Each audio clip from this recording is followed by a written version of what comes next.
नमस्कार मेरे प्यारे साथियों, स्वागत है आप सभी का आपके अपने YouTube channel knowledge point by SKM पर। आज की वीडियो में हम स्टार्ट करने जा रहे हैं डायरेक्ट एंड इनडायरेक्ट का अगला टॉपिक। ठीक है, इससे पहले मैं 2 पार्ट पढ़ा चुका हूं। इससे पहले मैं आज का स्टार्ट होगा पार्ट 3 से। तो जो लोग पार्ट 2 न देखे हैं 1 और 2, वो कृपया जाए और चैनल पर देख के आए। वहां पर मैंने विस्तृत और डिटेल जानकारी आपको दी है। ठीक है, कैसे क्या होता है, बेसिक से स्टार्ट किया है मैंने। और अब उसके पहले वीडियो में हमने देखा था कैसे होता है, क्या करते हैं, कैसे चेंज होता है पर्सन, ये सब मैंने बताया था। इससे पहले मैं पर्सन भी पढ़ा चुका हूँ। तो इस डायरेक्ट एंड इनडायरेक्ट स्पीच में आपका पर्सन का बहुत ज्यादा यूज होता है। ठीक है, तो जिनको पर्सन ना आता है बच्चों, वो जाए पर्सन पहले देख के आए। ठीक है, पर्सन देख के आएंगे तो उनको समझने में यहाँ पर बहुत ही ज्यादा आसानी होगी। ठीक है, बाकी आज हम कंटिन्यू करते हैं अपने नेक्स्ट चैनल पर। तो ठीक है, लेकिन उससे पहले अगर आप चैनल पर नए हैं तो चैनल को सब्सक्राइब करें, और वीडियो अच्छा लगे तो वीडियो को लाइक करें और अपने दोस्तों के साथ शेयर जरूर करें। ठीक है, चलिए आज का वीडियो स्टार्ट करते हैं। तो आज की वीडियो में बच्चों जो आपका होता है, इसमें रिपोर्टिंग वर्ब। ठीक है, change of past tense. Past मतलब होता है बच्चों, कोई चीज अगर आप निकट हो तो उसको आप दूरी में कैसे कन्वर्ट करेंगे। चाहे कोई चीज दूरी में हो तो उसको नजदीक में कैसे किया जाता है। ये तभी होता है बच्चों, चेंज होता है जब आपका रिपोर्टिंग वर्ब किसमें हो बच्चों, पास्ट टेंस में हो। किसमें हो, पास्ट टेंस में। देखिए मैंने यहाँ लिखा है, यदि रिपोर्टिंग वर्ब पास्ट टेंस में हो। रिपोर्टिंग वर्ब मतलब क्या होता है बच्चों, रिपोर्टिंग स्पीच जो होती है उसको जो वर्ब होता है। अब रिपोर्टिंग स्पीच क्या होती थी, इसके लिए आपको पिछले वीडियो में जाना पड़ेगा, उसे मैंने विस्तृत आपको पूरा बताया हुआ है डिटेल में। ठीक है, तो क्या होता है बच्चों, अगर रिपोर्टिंग वर्ब आपका पास्ट टेंस में हो तब रिपोर्टेड स्पीच में प्रयुक्त निकटता सूचक शब्द दूरी सूचक शब्द में चेंज हो जाते हैं। ठीक है, आप इसको इतना ज्यादा दिमाग में लेने की जरूरत नहीं, बस आप याद रखिए को क्या होना चाहिए। ये आपका रिपोर्टिंग वर्ब किस होना चाहिए बच्चों, पास्ट टेंस में होना चाहिए। पास्ट टेंस मतलब होता है बच्चों आपका, जैसे एग्जाम्पल के लिए मैं लिखूं, राम सेड, अंदर you are good boy. Ram said you are good boy. ठीक, इसमें बच्चों रिपोर्टिंग स्पीच क्या है, मैं एक बार रिवीजन करा दे रहा हूं। तो क्या होता है बच्चों, जो इनवर्टेड कॉमा के बाहर वाला जो सेंटेंस होता है बच्चों, वो रिपोर्टिंग सेंटेंस होता है। कौन सेंटेंस होता है बच्चों, रिपोर्टिंग सेंटेंस। और उसमें जो वर्ब लगा रहता है, जैसे इसमें क्या है बच्चों, वर्ब, इसमें वर्ब सैड है, तो आपका सैड क्या होगा बच्चों, यहाँ पर सैड यहाँ पर हो जाएगा आपका रिपोर्टिंग वर्ब। ठीक है, तो क्या इसमें क्या दिया गया आपको, अगर रिपोर्टिंग वर्ब किसमें बच्चों, पास्ट टेंस में हो तभी ये चेंज होगा। ठीक है, जैसे राम सैड, सैड क्या बच्चों, इसमें से का सेकंड फॉर्म होता है सैड, यानी किसमें है बच्चों, सैड किसमें है, सेकंड में, यानी पास्ट टेंस में है। तो जब पास्ट टेंस में तो ये क्या होगा बच्चों, चेंज होगा। ठीक है, क्या होगा, दिस का दैट होगा बच्चों, उसमें चेंज होगा। दोज का दोज होगा, दोज का कोई चेंज नहीं। देयर का हेयर होगा, हेयर का देयर होगा। ठीक है, वैसे हेंस का देंस होगा, नाव को देन होगा। ये सब आपका चेंज होता है। ठीक है, इसको आप दिमाग में रखिएगा, इसका खास कोई ज्यादा यूज तो नहीं आएगा, लेकिन आप याद रखिएगा। इसमें एक स्टडी आता है ज्यादा, या फिर टुडे का और टुमारो।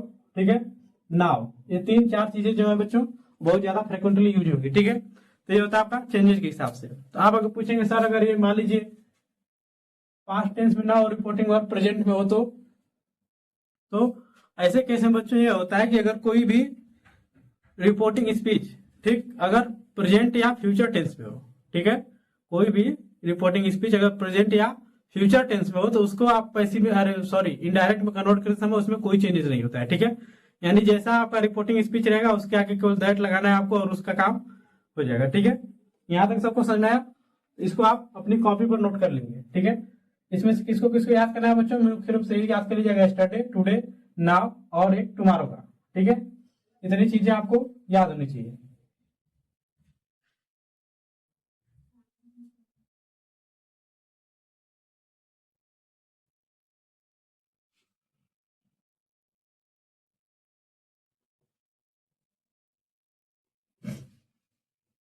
आगे मैं कुछ रूल लिखवा रहा हूं। ठीक है, कैसे आप डायरेक्ट से इनडायरेक्ट में आप कन्वर्ट करेंगे। ठीक है,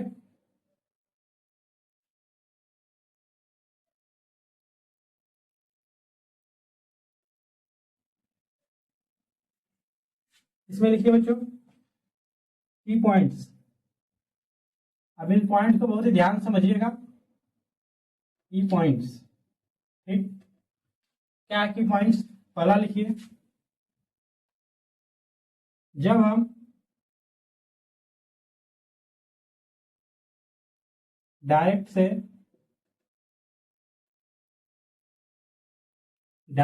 इनडायरेक्ट स्पीच में कन्वर्ट करते हैं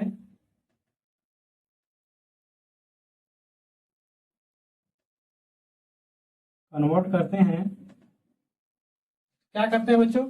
सबसे पहले आपको क्या करना है, जो इन्वर्टेड कामा के अंदर है इन्वर्टेड कामा और कामों को हटाना है। ठीक है, तो सबसे पहले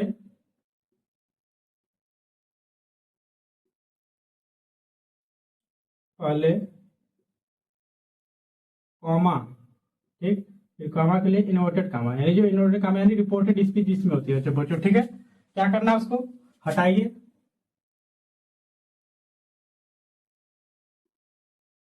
आना है।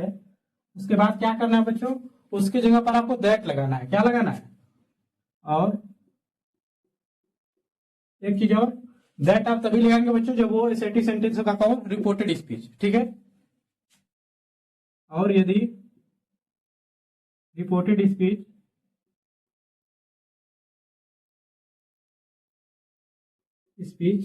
किसमें है बच्चों? एसर्टिव सेंटेंस में।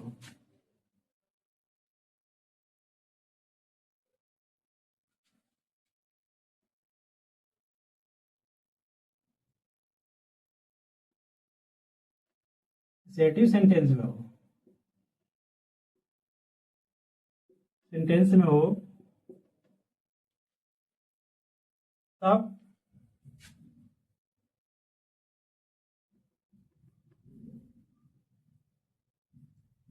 उसकी जगह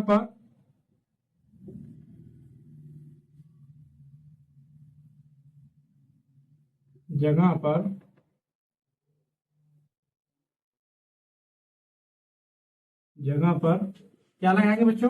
दैट का प्रयोग करेंगे। ठीक है,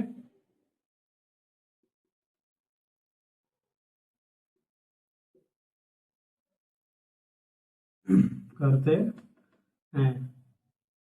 ठीक है, इसका प्रयोग करेंगे बच्चों, दैट का प्रयोग करेंगे। ठीक है, इसमें एक और रूल लिखिए, सेकेंड रूल, यदि रिपोर्टिंग वर्ब में ऑब्जेक्ट दिया हो, जैसे मैंने राम सेड कहा उसमें आपका ऑब्जेक्ट नहीं था बच्चों। ठीक है, अगर रिपोर्टिंग वर्ब में ऑब्जेक्ट दिया हो तब क्या करेंगे आप बच्चों? तब करने के लिए आपको क्या करना होगा बच्चों? लिखिए, वो तो अगर से होगा बच्चों स्लैश सेज स्लैश के बाद टोल्ड, सॉरी साइड की जगह पर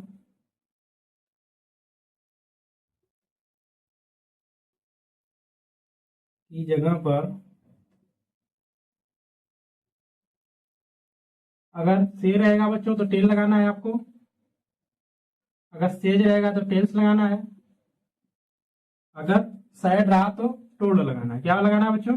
टोल्ड। टोल्ड का प्रयोग करते हैं। यहां तक सबको समझ आई बच्चों? यदि रिपोर्टिंग वर्ब में ऑब्जेक्ट दिया हो, सॉरी रिपोर्टिंग सब्जेक्ट लिखिए, सेंटेंस। ठीक है, रिपोर्टिंग सेंटेंस। ठीक, यदि रिपोर्टिंग सेंटेंस में ऑब्जेक्ट दिया हो बच्चों तो क्या करना है आपको? सेज। ठीक, सैड की जगह पर क्या यूज करना बच्चों? टेल, टेल्स, टोल्ड का प्रयोग किया जाता है। अगर से रहेगा उसमें ऑब्जेक्ट से पहले तो टेल लगाएंगे, अगर सेज रहेगा तो टेल्स, अगर सैड रहा तो टोल्ड। ठीक है, इसमें एक और होता है, उसको नोट करिए, लेकिन इससे पहले इसको नोट करिए, इसको मिटाएं।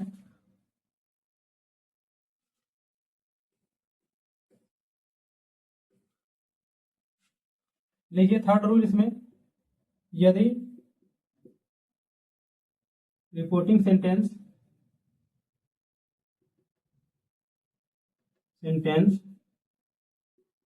में यदि रिपोर्टिंग सेंटेंस में बच्चों ऑब्जेक्ट ना दिया हो,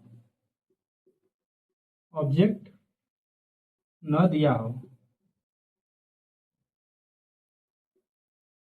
यदि रिपोर्टिंग सेंटेंस में ऑब्जेक्ट न दिया हो तो जरूरत पड़ने पर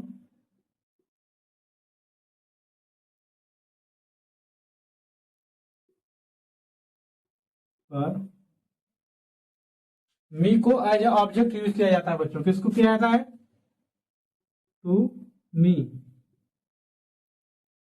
को एज अ ऑब्जेक्ट मान सकते हैं।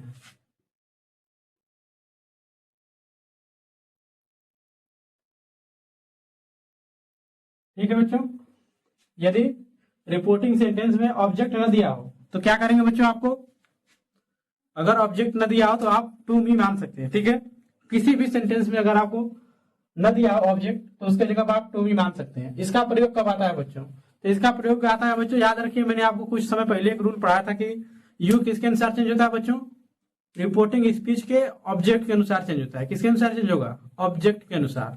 तो क्या इसमें ऐसे सेंटेंस जिसमें आपका ऑब्जेक्ट नहीं दिया गया था आप उसको चेंज कैसे करेंगे? ठीक है, तो ऐसे सारे क्वेश्चन को करने के लिए क्या किया जाता है बच्चों? टू मी आप एज ए ऑब्जेक्ट मान सकते हैं। ठीक है, अब मैंने जितना लिखवाया है आपको, जितना भी मैंने अभी तक पढ़ाया है, ठीक है, उन सब का मैं आपको यूज करूंगा। उसको समझिए आप कैसे कन्वर्ट किया था। अब मैंने आपको सारा कॉन्सेप्ट इसका बता दिया है। ठीक है, देखिए अब इसका एग्जांपल देखते जाइए। अब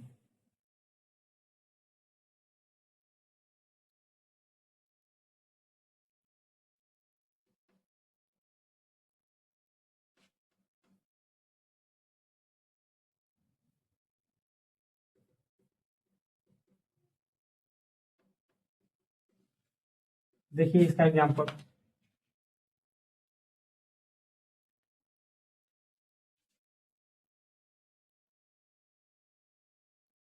Mohan said in comma inverted comma you are good boy। ठीक, यू आर गुड बॉय। ठीक है बच्चों, देखिए इसमें क्या लगाएंगे बच्चों आप? इसमें ना कोई आपको दिया है ऑब्जेक्ट ना कुछ नहीं दिया है आपको, तो क्या करेंगे बच्चों? लिखेंगे मोहन सैड। मैंने क्या बताया था आपको? कामा इनवर्ट का माटा के क्या लगाना है बच्चों? दैट। तो लिखिए दैट। अब यू कौन सा पर्सन है बच्चों? यू आपका है सेकेंड पर्सन। कौन पर्सन है बच्चों? Second person. तो मैंने आपको क्या बताया? सेकेंड पर्सन किसके अनुसार चेंज होता है बच्चों? हमेशा रिपोर्टिंग सेंटेंस के ऑब्जेक्ट के अनुसार। किसके अनुसार? ऑब्जेक्ट के अनुसार। देखिए क्या इसमें कोई ऑब्जेक्ट दिया गया बच्चों रिपोर्टिंग सेंटेंस में? आप कहेंगे नहीं सर कोई नहीं दिया गया है। तो मैंने आपको पहले ही एक रूल लिखवाया था बच्चों कि अगर कोई ऑब्जेक्ट न दिया हो आपको लास्ट में बच्चों तो क्या मानना है? आपको टू मी मानना है। ठीक, यानी मोहन सेड टू मी आप अपने से मान सकते हैं यहाँ पर मी। ठीक, तो अगर मी होगा बच्चों यहाँ पर तो ये चेंज होगा, किसे बदलेगा बच्चों? आई में। किसे बदलेगा? आई में। यू है इसलिए आई में बदला, अगर यू रहता तो माई में बदलता बच्चों। ठीक है, यानी जिस रूप में रहेगा कोई यहाँ पर प्रोनाउन यूज रहेगा उसी रूप में यहाँ पर बदलेगा। यहाँ पर यू है इसलिए यहाँ आई आया है। ठीक है, अगर यहाँ पर माई होता तो यहाँ पर माई ही आता। सॉरी योर होता अगर यहाँ पर तो यहाँ से यहाँ माई आता। समझ में आया? आई आर है बच्चों आपका कौन से टेंस में है? प्रेजेंट, सिंपल प्रेजेंट है। तो किस में जाएगा बच्चों? सिंपल पास्ट में। तो क्या होगा बच्चों? ये वाज ए। अब ये दोनों I was same to same उतार दीजिए। Good boy, good boy. सबको समझ में आया? कोई बात नहीं, नहीं समझ में? फिर देखिए example, Rahul said comma inverted comma he is a honest man। he is a honest man। Rahul said he is a honest man। ठीक, इसका कैसे बदलोगे बच्चों? देखो पहले तो जो दिया है उसको लिखिए बच्चों इसे ही, राहुल, राहुल सैड, सैड। उसके बाद इन्वर्टेड कॉमा कॉमा क्या लिखना है बच्चों आपको, दैट लिखिए, दैट ये कौन सा पर्सन है बच्चों। अगर आपको पर्सन में कंफ्यूजन है बच्चों तो पर्सन मैंने पढ़ाया है, आप जाके देख सकते हैं वहां से मेरे चैनल पर, ठीक है। ये बच्चों आपका आता है थर्ड पर्सन में, किसमें आएगा, थर्ड पर्सन। तो क्या थर्ड पर्सन चेंज होता है बच्चों, याद करिए मैंने SON का रूल बताया था, ठीक। यानी SON 1 2 3, यानी थर्ड पे आता है क्या, नो, यानी नो चेंज, यानी थर्ड पर्सन क्या होगा बच्चों, कोई चेंज नहीं करेगा। तो क्या हो जाएगा बच्चों, ही इज है बच्चों, तो किसमें बदलेगा, वाज में, किसमें, वाज ए ऑनेस्ट मैन। सबको ये चीज क्लियर नहीं है बच्चों, यस और नो, बताओ। और एग्जांपल देखिए, she said, she said I am going to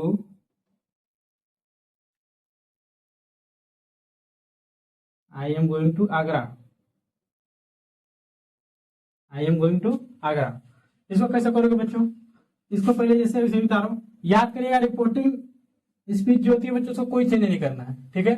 ये रिपोर्टिंग स्पीच जो आपका दिया रहेगा उसमें कोई चेंज नहीं करना, जैसे दिया वैसे उतारिए आप, सी सैड दैट, दैट कैसे है बच्चों, इन दोनों को हटाना है, उसके जगह पर क्या लगाना है बच्चों, दैट। आई कौन सा पर्सन है बच्चों, बताओ, आई कौन सा पर्सन है, आई आपका होता है फर्स्ट पर्सन। फर्स्ट पर्सन किसके अनुसार चेंज होता है बच्चों, इसके सब्जेक्ट के अनुसार चेंज होगा, किसके अनुसार चेंज होगा बच्चों, सब्जेक्ट के अनुसार। यानी जो फर्स्ट पर्सन होता है वो सब्जेक्ट के अनुसार चेंज होता है, और सेकंड पर्सन जो होता है बच्चों वो ऑब्जेक्ट के अनुसार चेंज होता है, रिपोर्टिंग स्पीच पे, ठीक है, समझ में। और थर्ड पर्सन नो चेंज, यानी कोई चेंज नहीं। ये फर्स्ट पर्सन के अनुसार चेंज होगा बच्चों, तो यहाँ पर क्या आ जाएगा, सी एम किसमें बदलेगा बच्चों, वाज, क्यों वाज, क्योंकि प्रेजेंट कंटिन्यूअस है, तो किसमें बदलेगा बच्चों, पास्ट कंटिन्यूअस में, ठीक। वाज, उसके बाद गोइंग का गोइंग ही, गोइंग टू आगरा। क्या ये चीज सबको समझ में आई बच्चों, सबको समझ में आया। अब देखिए इसके आगे, इसको नोट कर लीजिए आप,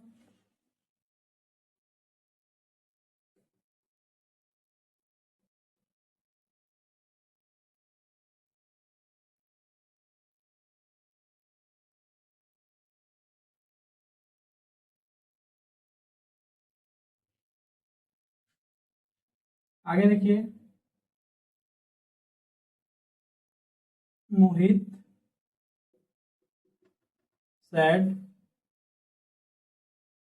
या सेज लिखिए, नहीं लिखिए सैड ही लिखिए, sad to Arun,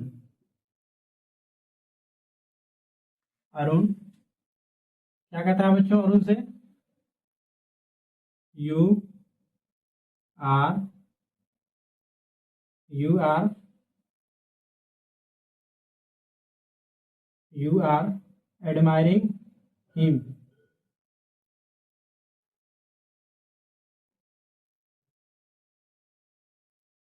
admiring him. क्या बच्चों कहता है, Mohit said to Arun you are admiring him, यानी मोहित ने अरुण से कहा कि तुम उसकी क्या कर रहे थे, प्रशंसा कर रहे थे, ठीक है।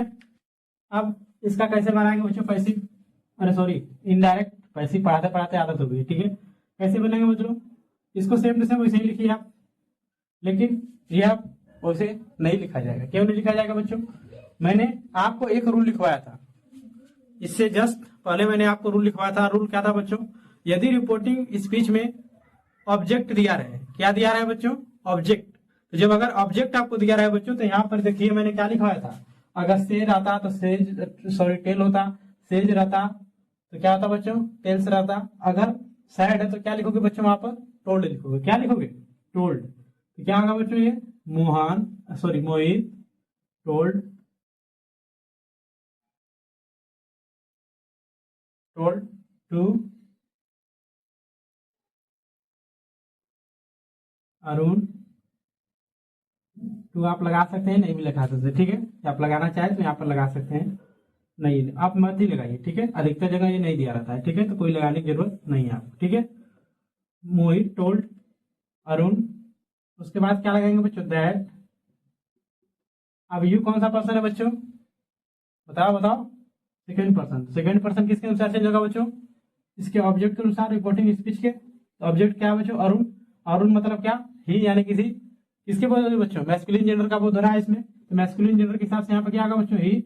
क्या होगा यहाँ पर, ही। आर किस में बदलेगा बच्चों, वाज।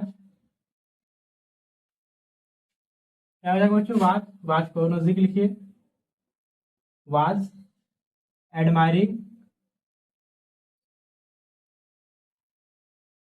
Admiring him. कौन सा पर्सन है बच्चों, third person, he is him, he is him, सबको याद है, he is his him. Him कौन सा पर्सन है बच्चों, third person. Third person no change, आप ऐसे लिख दीजिए हिम।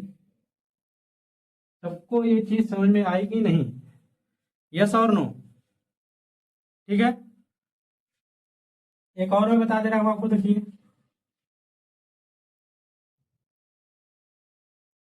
लिखिए, Sita says,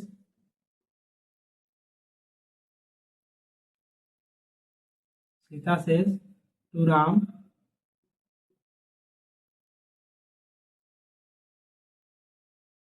you are honest man. Sita said to Ram, you are honest man. ठीक बच्चों, आप इसको कैसे करेंगे, आप देखिए, सीता, सीता लिखिए सही। सेज किससे बदलेगा बच्चों, से बदलता टेल्स में, टेल में, तो सेज किसमें बदलेगा बच्चों, टेल्स में, तो टेल्स लिखिए आप, tells to Ram, Ram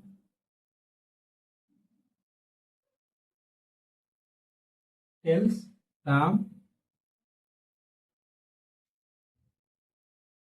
Ram that. You कौन पर्सन है बच्चों, थर्ड पर्सन, किसके अनुसार है बच्चों, इसके अनुसार, तो क्या होगा यहाँ पर, ही। आर किससे बदलेगा बच्चों, वाज में, वाज ऑनेस्ट मैन।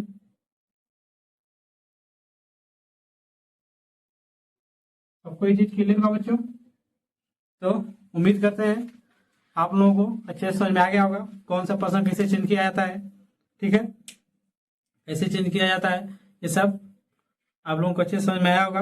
जिस पर्सन का जो भी होगा, जैसे योर है तो माई में बदलेगा, अगर ऑब्जेक्ट के अनुसार बदलेगा, तो जिस फॉर्म में जो ऑब्जेक्ट रहेगा, जैसे होता है ही, हिज, हिम, तीन इसका होता है, वैसे ही आई, माई, मी, तो जिस रूप में रहेगा, अगर माई है तो अगर कोई ऑब्जेक्ट अगर मान लीजिए दे रहेगा, तो इसमें क्या बदलेगा बच्चों, देयर में, क्योंकि उसका सेकंड क्या होता है बच्चों, देयर, देयर में। वैसे यू का अगर योर रहा तो योर किस में आता है बच्चों, सेकंड वाले में, यानी माई बदलेगा। ऐसे ही आपका सेम टू सेम जिस रूप में जो रहेगा उसी हिसाब से वो बदलेगा, ठीक है। यहाँ पर यू था इसलिए यहाँ पर ही हो गया। अगर यहाँ पर आपका बच्चों अगर मान लीजिए योर रहता तो यहाँ पर क्या बच्चों हिज, ठीक है, समझ में आया बच्चों। तो उम्मीद करते हैं आज का लेक्चर आपको पसंद आया होगा। तो इससे रिलेटेड क्वेश्चन मैं आपको डिस्क्रिप्शन बॉक्स में दे रहा हूँ, ठीक है, बहुत सारा मैं क्वेश्चन दे रहा हूँ, आप आराम से प्रैक्टिस कर सकते हैं, वहां से जाके आपको कहीं जाने की जरूरत नहीं है, ठीक है। आपको डिस्क्रिप्शन बॉक्स में बहुत ज्यादा क्वेश्चन दे रहा हूँ, तो आप आराम से वहां से सॉल्व करिए उस क्वेश्चन को, देखिए और अपने समझिए, ठीक है। उसके अलावा अगर आपको कोई डाउट रहता है तो हमें कमेंट बॉक्स में जरूर लिखिएगा, हम कोशिश करेंगे कि आपको उसका आंसर जरूर दे, ठीक है। तो इसी के साथ आज के लिए इतना ही, मिलते हैं कल, तब तक के लिए धन्यवाद।